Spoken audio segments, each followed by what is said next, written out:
यावत् सञ्जायते किञ्चित्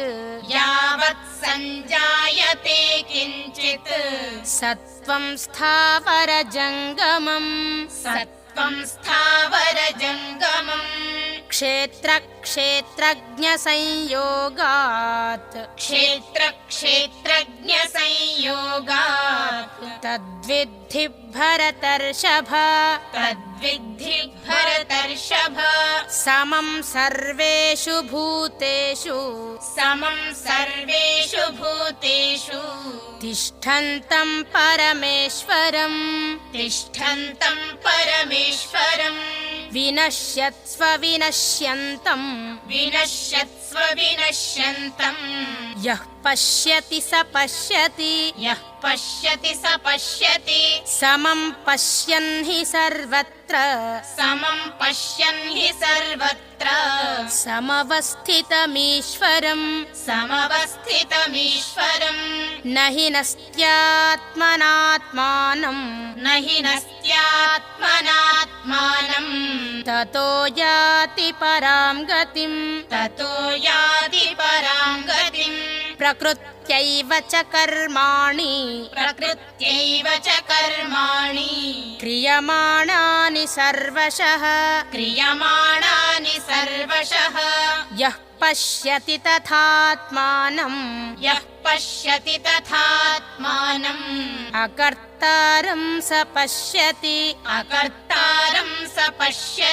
यदा भूतपृथग्भावम् एकस्थमनुपश्यति तत एव च विस्तारम् ब्रह्म सम्पद्यते तदा अनादित्वान् निर्गुणत्वात् परमात्मायमव्ययः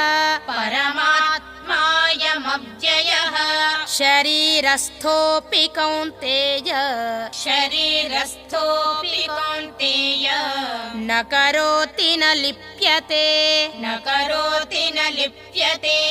यथा सर्वगतं सौक्ष्म्यात् आकाशं नोपलिप्यते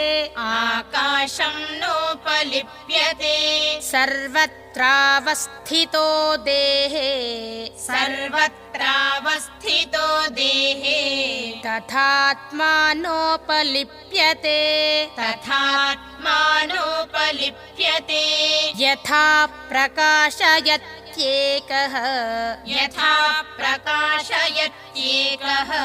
कृत्स्नं लोकमिमं रविः क्षेत्रं क्षेत्री तथा कृत्स्नं प्रकाशयति भारत क्षेत्रक्षेत्रज्ञयोरेवम् अन्तरं ज्ञानचक्षुषा भूतप्रकृतिमोक्षं च ये विदुर्यान्ति ते परम् ॐ तत्सदिति श्रीमद्भगवद्गीतासु उपनिषत्सु ब्रह्मविद्यायां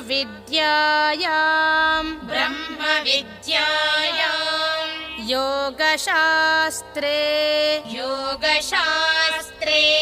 श्रीकृष्णार्जुन संवादे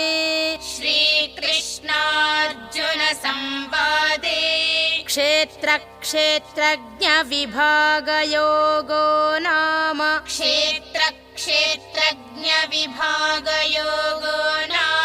त्रयोदशोऽध्यायः।